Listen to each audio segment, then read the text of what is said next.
Syllables are the beats of a word. Some words have many syllables and others have just one. Car.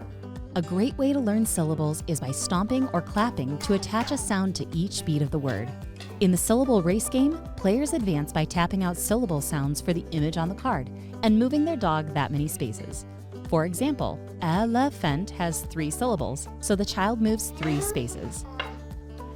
The sound of the wooden dog tapping on the wooden board reinforces the beat with a nice tapping sound. There are also see and say cards where children can find something in the room to tap out. If they're thinking strategically, they'll find a big word with a lot of syllables. But don't get caught drawing a water bowl because you'll have to skip your turn to take a drink. This is a great way for your child to learn to break apart a longer word into easier to read chunks. You won. Good job.